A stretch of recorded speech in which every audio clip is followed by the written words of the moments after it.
Estamos en Sobre la Tierra, el programa de la Facultad de Agronomía. Hoy tenemos el gusto de recibir a Marcela Palermo Arce, que fue docente de jardinería en nuestra facu durante casi 20 años.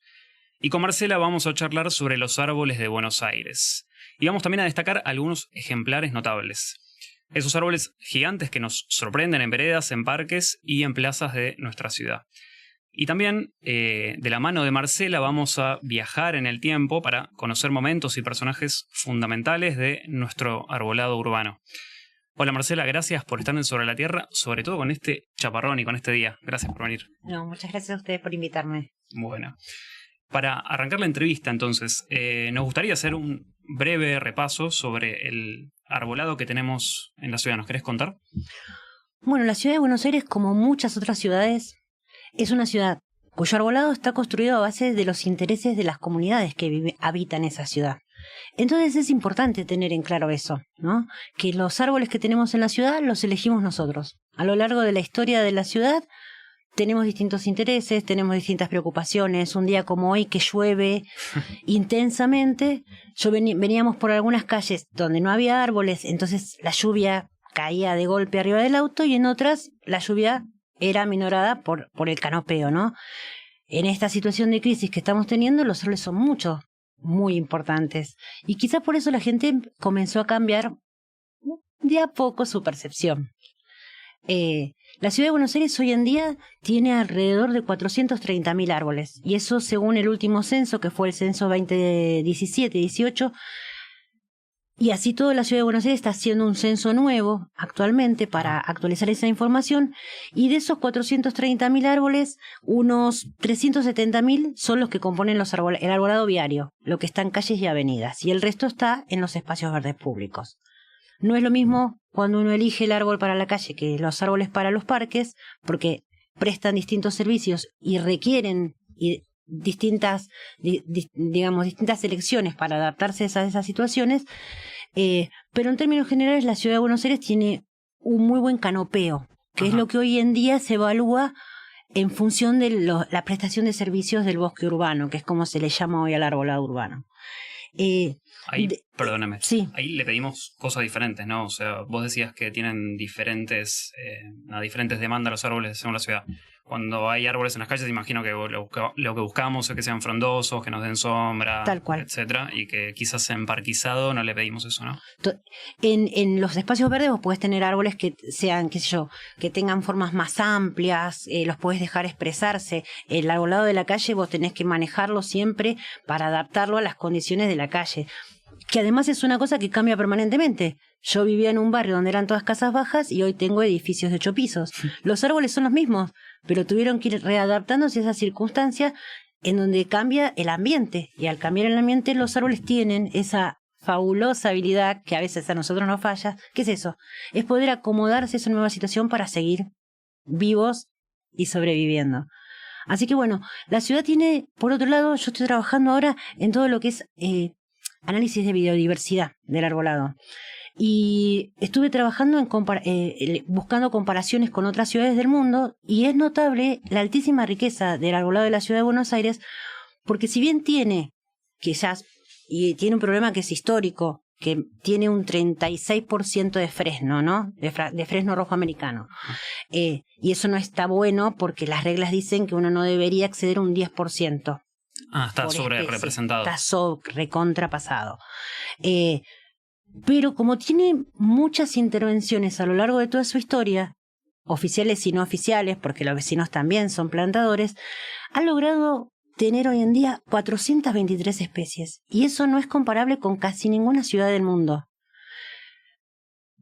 Y eso es un punto a favor, porque en definitiva, de alguna manera, esa riqueza natural, evidentemente representa y presenta un montón de beneficios para el ambiente, ¿sí? Más allá de los que nosotros como humanos buscamos, que es lo que decíamos, la protección en la sombra, la protección en el reparo y todo lo demás, ¿no?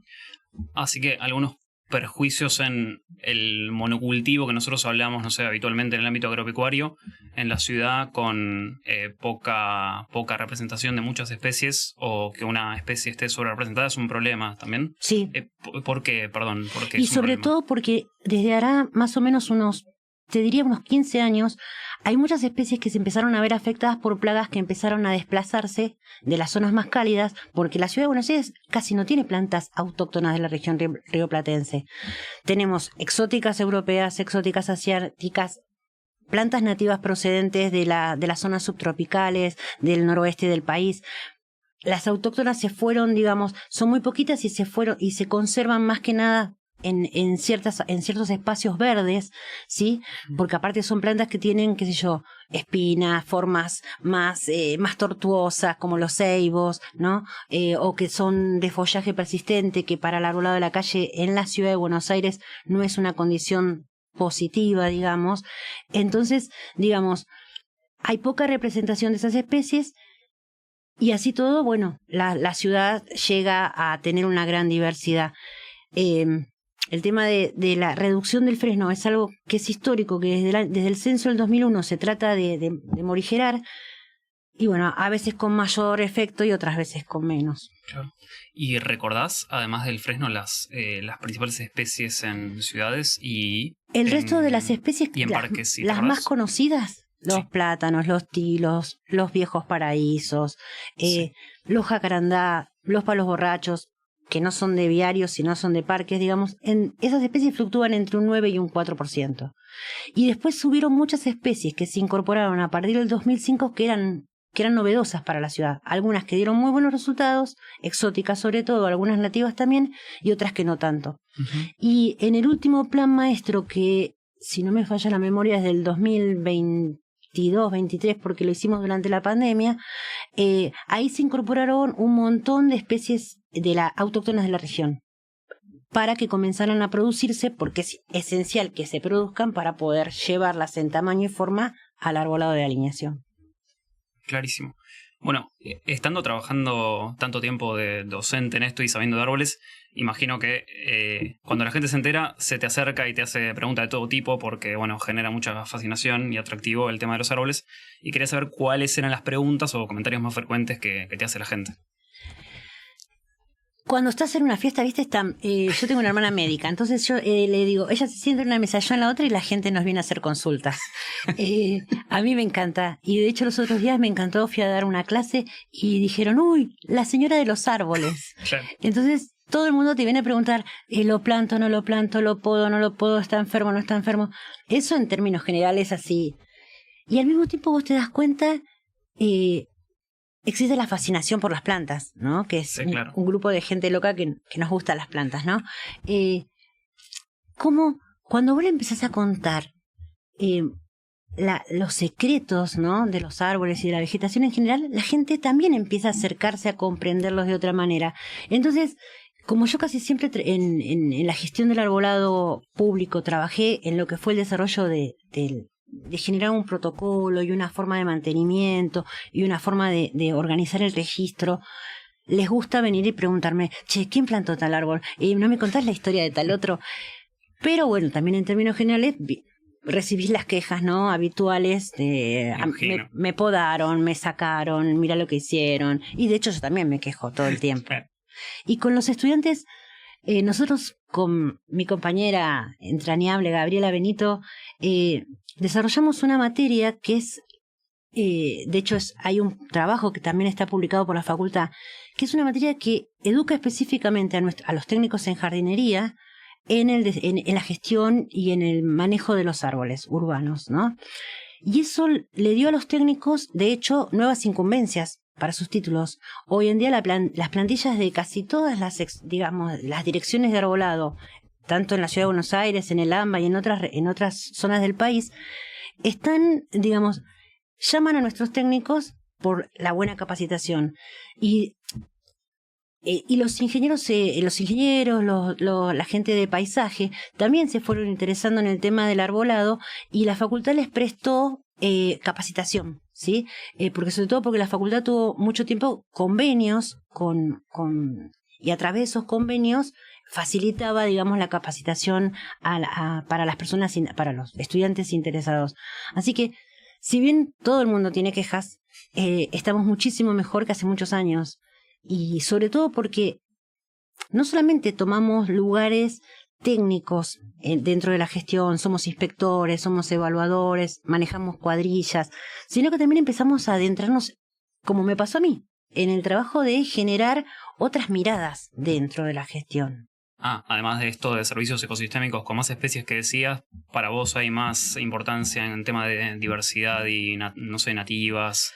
¿Se le está dando más bola a eso en el arbolado? Sí, nosotros abogamos por, es decir, como dice Gilles Clement, el jardín planetario. Las plantas siempre viajaron con nosotros y se movieron, y obviamente debemos establecer ciertos equilibrios, ¿no? Para no avanzar sobre la naturaleza de la manera que lo hacemos por apropiarnos del mundo de manera incorrecta. Pero sí, pues como te dije al principio, la ciudad no es un espacio natural. Vos no puedes plantar una Bachellia caven en una vereda que tiene sombra la mitad del día. Es un árbol heliófilo que vive en determinadas condiciones, y por más que haya sido autóctono de ciertas, agrupaciones boscosas de la región ecopampeana, no lo puedes plantar en la vereda, no corresponde, es una falta de respeto hacia el árbol, y yo abogo por el respeto hacia los árboles, vivos, viejos y hasta cuando se están muriendo. Qué lindo. Hace poco, Marcela, publicaste un libro que se llama Los árboles de Buenos Aires, breve historia del arbolado y sus árboles históricos y notables. Felicidades, felicidades por ello. No es tan fácil publicar un libro, felicidades. Y antes de entrar en el contenido del libro, nos gustaría que nos cuentes qué son los árboles históricos y notables, ¿puede ser? Bueno, hoy en día esta categoría de árboles históricos y notables la definió el gobierno, lo que fue la Municipalidad de Buenos Aires en el año 65. Y fue realmente muy novedoso.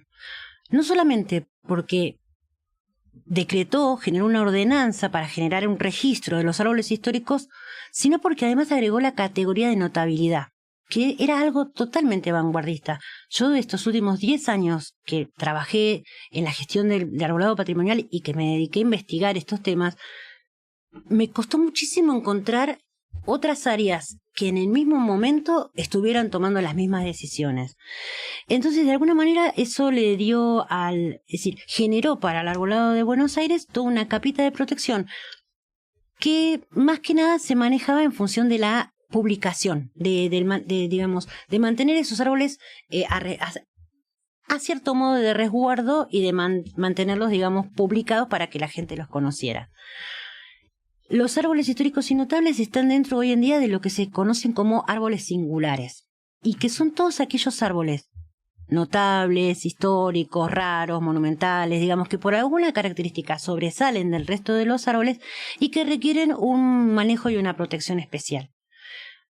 Por suerte, también parte de mi trabajo en la gestión pública fue generar un protocolo de gestión. Y eso está dentro de los planes maestros de la Ciudad de Buenos Aires, y de hecho colaboro con la gente de otras provincias o de otras ciudades que me piden ayuda para generar nuevos protocolos, porque lamentablemente nuestro país no tiene ni un registro nacional de árboles históricos y notables, ni tiene una ley nacional que genere un paraguas de protección para estos árboles. De hecho, hace poco estuve whatsappeando, por suerte, que ahora tenemos ese medio de comunicación, con una colega de Corrientes que intentan darle protección a unos árboles en Corrientes, pero ellos no tienen ninguna ley, no tienen ninguna forma de registrarlos. Y nosotros habíamos ideado una forma de registro que se podía distribuir para todo el país, y medio que vamos tratando de avanzar sobre esas cosas, porque yo soy miembro, entre otras cosas, de la Asociación Nacional de Arboricultura, y eso es un lugar de intercambio sumamente fabuloso, en donde nos colaboramos, porque como las plantas, si no vivimos en comunidad y no compartimos conocimientos y experiencias, no avanzamos. No, claro. Y ahora, estos árboles históricos que decís, ¿están de alguna manera catalogados en algún lugar? ¿La gente los puede ver? La Ciudad de Buenos Aires tiene un registro. Ese registro tiene una cantidad de árboles que tienen distintos niveles de protección. Algunos tenían, por ejemplo, en la Ciudad de Buenos Aires está la magnolia de Avellaneda, que es un árbol que tiene no solamente protección del gobierno de la ciudad, sino que también tiene una protección por decreto del Poder Ejecutivo. Hay otros árboles que solamente tienen protección de esa vieja ordenanza del año 65, y hay algunos otros árboles que tienen una especie de protección digamos, que no tienen un decreto específico que los protege, pero que están dentro de ese registro por sus características, ¿sí? Porque una de las obligaciones del registro es que siempre vos mantengas e incrementes el inventario, ¿no? Así que la ciudad tiene a la vez, los árboles históricos mantienen, nunca pude encontrar, porque se perdió en los tantos pérdidas de papeles, ¿no? La documentación original que decía qué categorías eran y por qué motivo se habían categorizado los árboles así. Pero la ciudad tiene, dentro de los árboles históricos, a los árboles que tienen decreto del Poder Ejecutivo, creo que ningún otro más, y dentro de los árboles notables, a todos los árboles que la ciudad incorporó a ese registro que antes era mucho más chiquito. Llegó la parte que más esperaba de la entrevista. Con Santi varias veces salimos acá de la radio, vamos para Plaza Francia y vemos unos árboles tremendos que tienen hasta cartelería y todo. Nos gustaría que nos hagas un paseo imaginario por diferentes barrios de Cava y que nos cuentes sobre algunos árboles notables. Buenísimo. Bueno, si van a Plaza Francia, esos carteles que tienen los árboles fue parte de las estrategias de gestión que desarrollamos estos últimos años, porque es súper importante que la gente sepa que esos árboles tienen un valor más allá. Es como que les quita el silencio los árboles, ¿no? De los árboles que yo les quiero contar, uno de mis casi archi preferidos es una guaribay que está en Plaza Lavalle, y que cuando yo empecé a gestionar los árboles patrimoniales, era una cascarita, su fuste es una cascarita de corteza, y cuando yo llegué tenía 2 ramitas que eran como 2 bracitos amputados. Y yo dije, no lo vamos a sacar. Porque si hay una cosa que yo aprendí con la gestión de los árboles patrimoniales es que todos nos vamos a poner viejos. Y que es súper interesante envejecer y ser respetuoso con ese proceso, ¿no? A lo largo de la vida. Yo le digo a mis viejos a los árboles, ¿no? O mis gordos, o les pongo nombre como la gente le pone en la casa nombres a las plantas. Y ese guaribay que está en la Plaza Lavalle está dentro del catálogo registrado como notable, y fue todo un cambio de paradigma con respecto a la gestión de estos árboles, ¿no? Porque entender esto, que los árboles van a envejecer, que pueden llegar a entrar en un proceso de decrepitud o no, porque si hay una característica que tienen los árboles es que nosotros podemos creer que se están muriendo, pero si pueden resolver el estrés por el que están pasando, quizás no los veamos nosotros en nuestra corta existencia, pero ellos resuelvan esa situación de estrés a lo largo de los años y eso nos sobrevivan, ¿no? Yo siempre le decía a un colega de la arboricultura, ¿cuántos años vive una guaribay en Buenos Aires? Y yo qué sé, me dicen, porque los guaribay no son de Buenos Aires. Entonces, todavía no sabemos, me decía. Tampoco sabemos cuánto va a vivir una magnolia en Buenos Aires, porque las magnolias vinieron del sur de los Estados Unidos. Y esos interrogantes son fascinantes con los árboles. Y fueron una parte súper interesante, que fue lo que me convenció en investigar. ¿Por qué? Porque vieron como los chicos, no, cuando le cuenta a la gente, y esos carteles hacen que la gente se pare y se pregunte, ¿por qué? ¿Por qué? ¿Por qué lo plantó? ¿Por qué lo puso? ¿Por qué está acá? Y eso es muy fascinante. Cortita, ¿este que decís es el de Talcahuano y Sí, Talcahuano y Córdoba. Ah, ese, es Sí. cerquita de la esquina. Sí.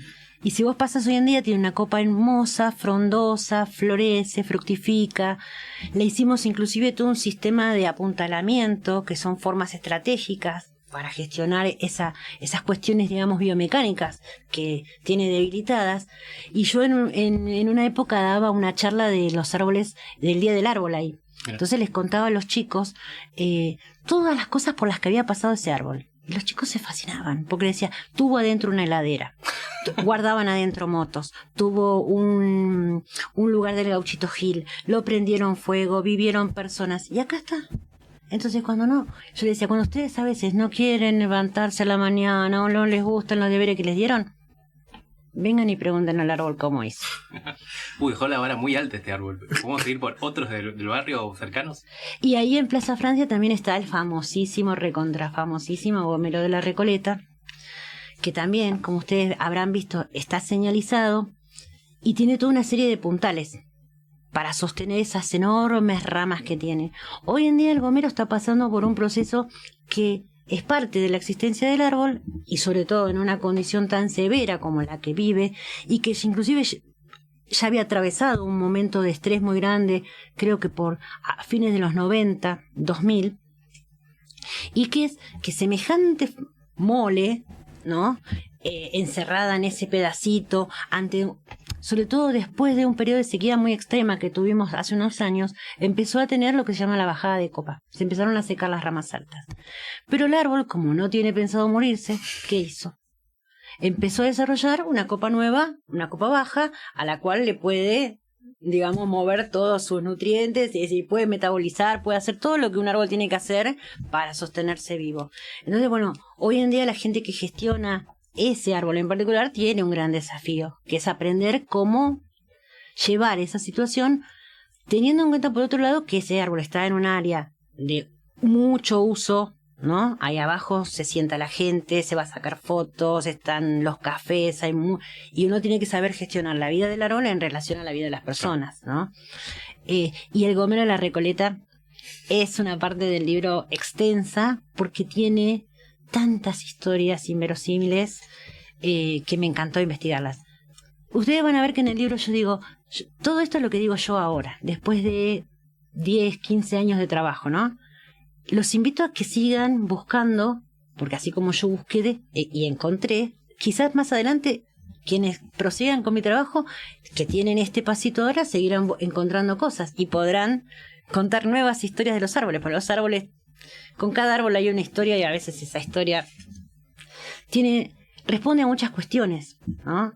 A cuestiones desde generar un patrimonio histórico, representativo, ¿no? Simbólico, como fue esta cosa de los árboles históricos que pensó Udaondo a principios del siglo XX, hasta árboles que tienen un gran poder simbólico por hechos muy recientes, como son los árboles en homenaje, qué sé yo, al atentado de la AMIA, a los árboles que están en la embajada, a donde estuvo la embajada de Israel, árboles que están en recordación, por ejemplo, de desaparecidos durante la dictadura cívico-militar. En nuestra facultad tenemos el Bosque de la Memoria. Exacto, está el Bosque de la Memoria. Tenemos distintos árboles, inclusive hay un ceibo que se cayó, creo que en la tormenta esta brava que hubo hace poco, que era un ceibo que había plantado Parodi, me parece, no me acuerdo si fue él, que se repuso.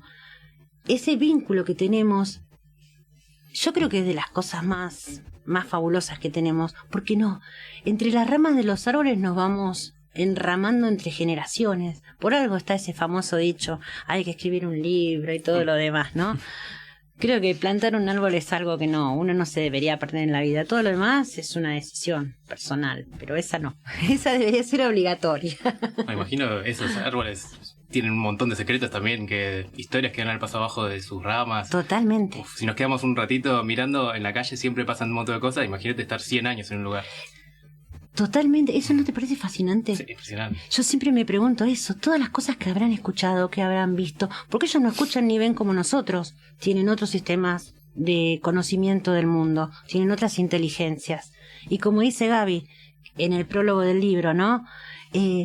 Poder entablar esa relación, aunque tengamos lenguajes diferentes, yo creo que fue lo que a mí más me cambió a lo largo de estos últimos 30 años que yo me dedico a esto.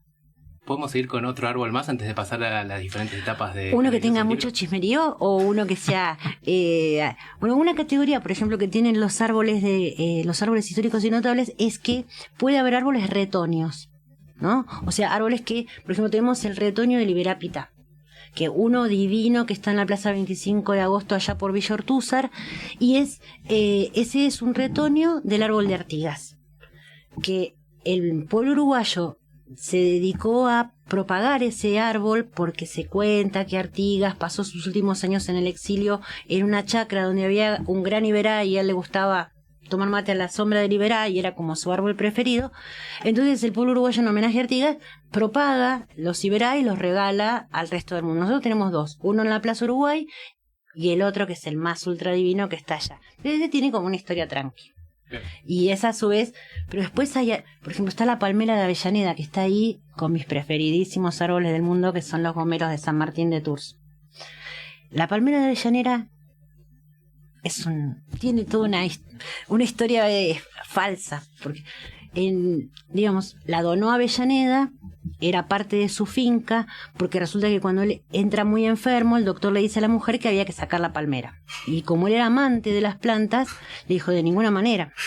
Entonces, Alvear le dijo, bueno, deje Avellaneda, la vamos a trasplantar. La trasplantaron a algún lugar de la Recoleta, que en las fotos que tiene Udaondo del 1903 y del 36, no queda nunca establecido dónde estaba, que es una parte muy, muy infructuosa de la investigación, saber dónde estuvieron o dónde estaban, pero estuvo por la Recoleta.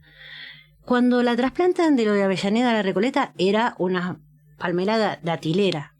Está demostrado, se puede ver en las fotos y todo. Si ustedes la van a ver hoy, no es una palmera datilera, es una Phoenix canariensis, pero nunca se dijo qué pasó con la palmera datilera. Hubo como una usurpación de identidad. Y tampoco, si bien sabemos que en un momento, porque hay una nota en la revista Caras y Caretas que cuenta toda la historia, sabemos que no. ¿Por qué? Porque en otro momento la volvieron a querer trasplantar. Eso dicen. Pero ese documento de si fue trasplantada, no fue trasplantada, fue extraída, ¿qué pasó? Entonces, a partir de esas vacíos en la documentación, es que hay lugar para un montón de historias bastante inverosímiles, muchas veces. Este cambio de identidad de vegetal es... Yo me acuerdo cuando yo lo vi la primera vez, dije, pero esta palmera no es la misma. Y no. Bueno, fascinante. Bueno, yo seguiría preguntándote por historias, pero bueno, vamos a seguir si te parece. Y ¿ves en toda la historia casos para aprender y pensar el arbolado de cava para adelante? Sí, y yo creo que fundamentalmente lo que tenemos que pensar es que estamos en una situación. Miren, los otros días iba por el 11, un lugar que digamos que no, ambientalmente no es como muy cómodo. Sin embargo, creo que era la calle Paso. Doblé por esa calle porque era profundamente arbolada. Yo y todos los demás que venían a las 2 de la tarde con 30 grados. Y hay mucha gente del interior haciendo compras. Y unas señoras dijeron, qué hermosas que son los árboles de Buenos Aires. Ay, yo movía la cola como un perro, de feliz. Y sí, nosotros tenemos un gran arbolado, pero tenemos en este momento una situación en la que tenemos que gestionar árboles añosos, árboles que no es que los paraísos tienen huecos porque estaba en su decisión tenerlos, sino que es resultado de muchos años de gestión de una arboricultura que ya no existe más. La arboricultura moderna entiende al árbol como un ser vivo, ha comprendido y ha accedido a un montón de conocimiento que ha cambiado profundamente la gestión. Entonces tenemos que aprender a gestionar esos viejos árboles que de alguna manera va a haber que ir reponiendo.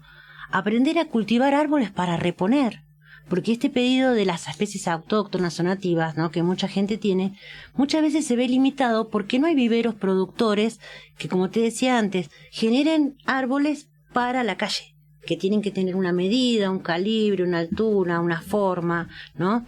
Entonces tenemos muchos desafíos y por eso te decía, yo creo que la educación que nosotros vinimos fortaleciendo a través de la docencia en la Facu está dando buenos resultados.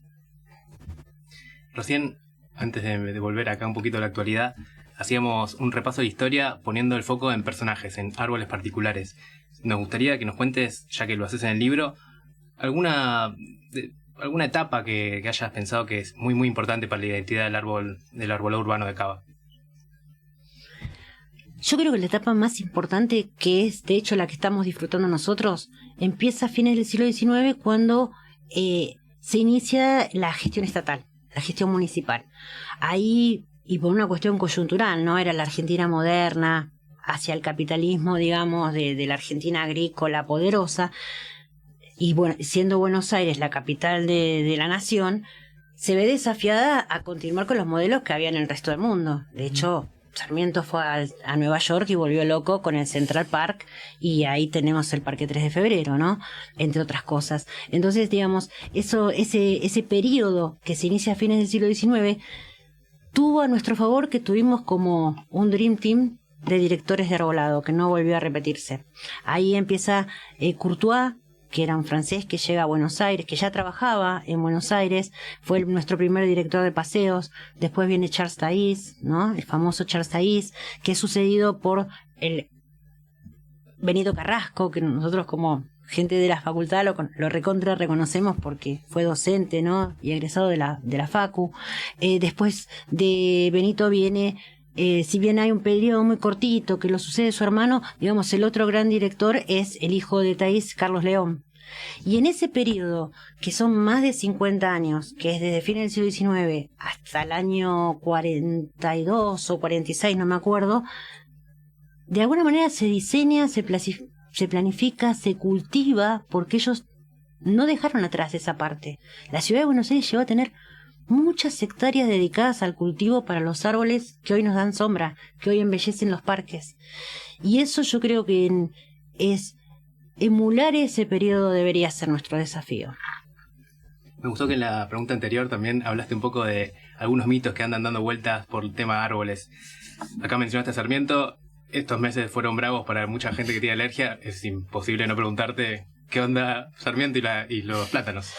Bueno, hay muchos estudios que dicen que los plátanos son mucho menos alérgenos que otras especies. De hecho, hay y de hecho, la mayor molestia por la que todo el mundo se queja no es el polen, como dicen, el polen de los plátanos, no, es el indumento de los frutos que vuela y que obviamente justo coincide con periodos, digamos, de inicio de la primavera, donde nosotros tenemos vientos, digamos, que barren más, y también, debemos decirlo, con menos limpieza en la ciudad.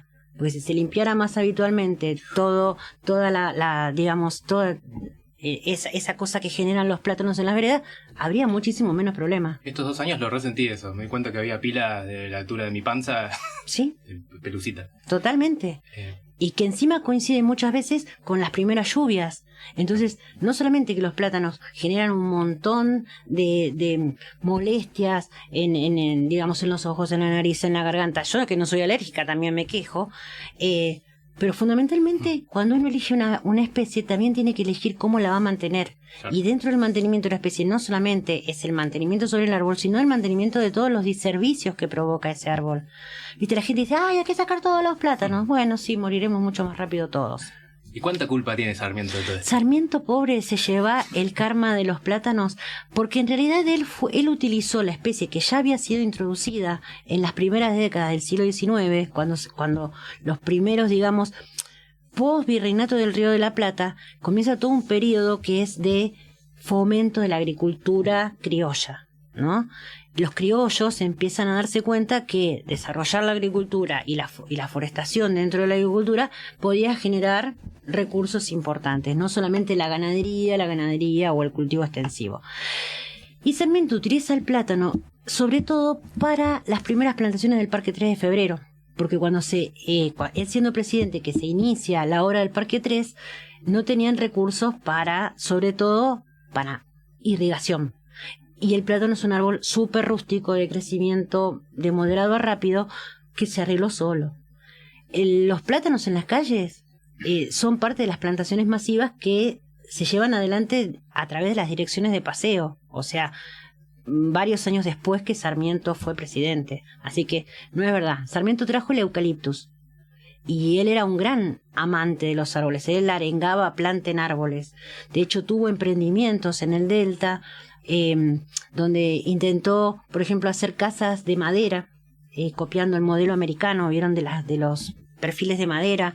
Por eso él empezó a cultivar álamos, sauce en el Delta para fabricar las casas. Se fundió, no las pudo llevar adelante, pero sí los eucaliptus fueron transformadores. El paisaje pampeano está, digamos, de alguna manera en gran parte modelado por los eucaliptus en función de los servicios que prestan, ¿no? No hay un casco de estancia que no tenga una cortina de eucaliptus, o no hay protección para el ganado que no tenga un bosquete de eucaliptus.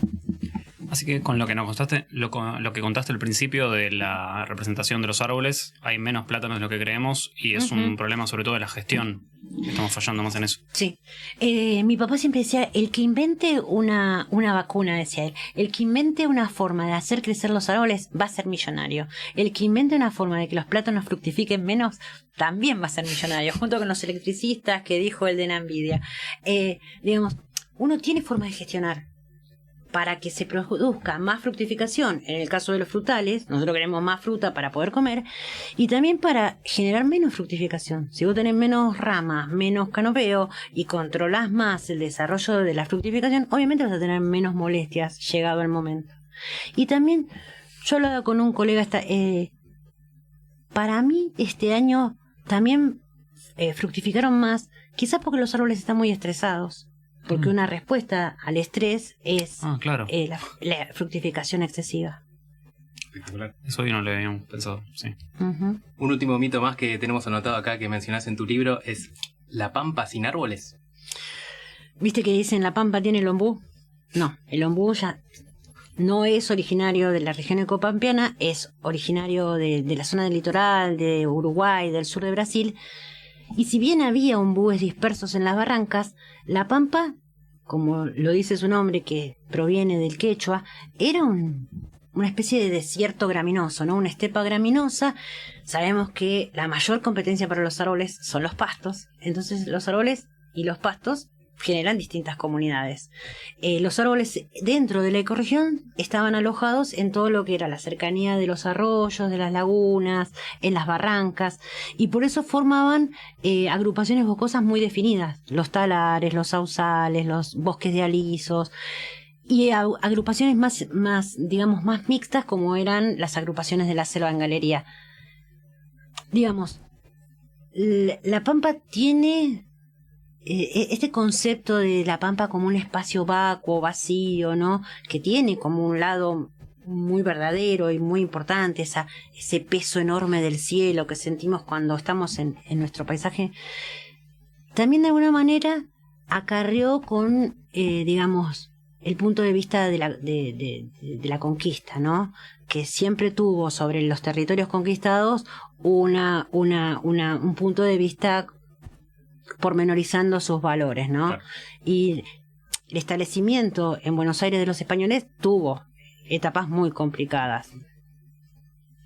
En alguna parte del libro, sobre todo al inicio porque no lo terminé, hablas de cómo el desmonte acá en periodos originarios de las primeras fundaciones y bla, hicieron que muchas especies nativas desaparecieran. Totalmente. Y comentás, no recuerdo qué especie, no me acuerdo si eran los talas, que habían sido llevados a Europa, fomentados en viveros allá, y que probablemente perviven acá en Buenos Aires porque fueron traídos de Europa después de esos viveros. ¿Eso es tan Los así? talas no, pero hay muchas especies que se fueron a Europa para después volver, como las magnolias, por ejemplo. Las magnolias, que son originarias de ciertas partes de México y del sur de Norteamérica, fueron puestas en uso como árboles ornamentales previo paso por el cultivo en los viveros franceses e ingleses.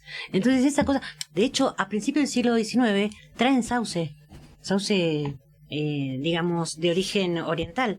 Si nosotros no teníamos nuestro sauce, el sauce humboldtiano. Es decir, los primeros árboles que hubo en la aldea virreinal rápidamente fueron consumidos, porque eran, no había tanta madera, y todo era a base la construcción era a base de madera. Sobre todo las nativas se utilizaron para hacer las estructuras que tenían que retener mayor resistencia, ¿no? Y después para carbón y para leña. Entonces, a poco andar, los virreyes tuvieron que obligar a la gente primero, que dejara de masacrar el arbolado nativo, los árboles de los bosques nativos, y fomentaron la plantación de los árboles. Todos los documentos virreinales son re interesantes también de leer, porque por un lado queda evidenciada la expoliación, ¿no?, como forma natural de avance en la conquista, y por otro lado la urgencia de restablecer alguna especie de orden, ambiental, para poder sostener el proceso de colonización. Bien, para todas las personas que piensan que estamos contando un montón de historias, en el libro hay muchísimas más, así que lo pueden buscar después en nuestro sitio o en la editorial de la facultad. Ahora, antes de irnos, nos quedan un par de minutos. Hoy hablamos de la historia de los árboles de la ciudad de Buenos Aires, pero nos gustaría que nos cuentes sobre tu historia con los árboles, porque no sé, con Santi varias veces salimos de acá y cuando vemos estos árboles históricos hacemos una recapitulación de nuestras infancias, por ejemplo, que nos trepábamos, no sé, yo me subía mucho al ombú del Parque Rivadavia, no sé cómo está ahora, no sé, Santi, ¿querés contar uno antes de pasar la pelota? Y no, yo vivía cerca de La Matanza, tenía muchos... La poca plaza que teníamos era cerca de la General Paz, así que Claro. Me hice sentir mal, la verdad. me da Bueno, mucho... pero la General Paz, pero vos sos más chica, más trepamos joven. árboles igual. Pero la Así que General es Paz, importante. cuando yo era chica, fue un gran proyecto de paisaje y tenía unos ombúes alucinantes que también eran, cuando te llevaban a la General Paz era para remontar barrilete o para montarte en los ombúes. El ombú de los coleccionistas, que es el ombú del Parque Rivadavia, hace muchos años que está cercado. Y una señora un día me dice, ¿por qué? Cuando yo era chica me subía, yo ahora quiero que se suban mis nietos. Y le digo, bueno, ahora que usted tiene nietos, deje que se suban arriba de usted, ábrese los banca. Este árbol es, digamos, ese ombú, aparte de las particularidades de la especie, no vamos a adentrarnos en eso, muchos ombúes sufrieron un ataque de fitófora. Y ese no fue una excepción. Llegamos a tener cierto control de la situación en un momento y a hacer todo un manejo fitosanitario. Y una de las cuestiones esenciales es que arriba de estos árboles añosos no tiene por qué haber gente. No, lo voy a decir a mi madre. ¿No? Las personas mayores nos gustan los niños, pero no que estén todo el día arriba de nuestra cabeza. Miren que a mí me encantan los niños, me encantaría tener nietos, pero, digamos, necesitan un resguardo de sus raíces, es decir, que la gente no pisotee sus suelos, que los niños no se suban a las ramas, no es por una cuestión de, ay, les van a hacer mal a los árboles, sino porque a veces esa rama puede fallar y le va a hacer mal a los niños. Entonces, yo creo esto que vos me decís, yo me reencontré con los árboles a los 30 y pico de años. De chico también vivía en el conurbano, en mi casa era una casa de tanos, entonces había olivo, durazno, ciruela, higuera. Era nuestro espacio de juego, nuestro espacio reflexivo. Después yo me dediqué a las bellas artes, así que me alejé un poco del mundo natural y volví cuando ya era más grande. Y nada, y yo me acuerdo perfectamente el día que estaba abajo de unas tipas en la facultad y veía ¿vieron las copas de las tipas? Son absolutamente maravillosas y en las que se produce ese famoso efecto de la timidez de las copas, ¿no? Que las ramitas van haciendo esos dibujos, esos zigzag. Yo, debo admitir, estaba en la clase de sanidad y el profesor me dijo, ¿qué está mirando Palermo para afuera? Y yo dije, eso. Y después la suerte me llevó a caer, digamos, terminé trabajando en arbolado, terminé trabajando con los árboles viejos porque había un conflicto muy grande y alguien lo tenía que resolver. Y eso me llevó a aprender un montón de cosas y sobre todo a tratar de enseñarle a los más jóvenes un montón de cosas. Yo me siento muy responsable de eso y el libro tiene que ver con eso. Con traspasarle a la generación siguiente, como cuando planta un árbol que le traspasa a la generación siguiente todos esos beneficios. Eso, conocimiento, reflexión, una nueva forma de entender este universo, porque creo que es lo que nos salva. Bueno, espectacular la entrevista, no sé, de principio a fin. Gracias, Marcela, por estar acá. Te toca terminar el libro, Santi. Sí, tengo que terminarlo. Bueno, nada, nos encantó que estés acá. Gracias por venir con este día tormentoso. Una vez más, los que quieran encontrar el libro pueden entrar al sitio de la facultad, a nuestro sitio también está, y van a poner el link, y en el sitio de la editorial de la facultad. ¿El otro lugar que quieras que la gente pueda ir a visitar? Nos vamos encontrando. Les agradezco muchísimo, me sentí súper bien, muy amable. Bueno, te esperamos otra vez, Marcela. Cuando quieran. Vamos a un pequeño corte y volvemos con el cierre del programa.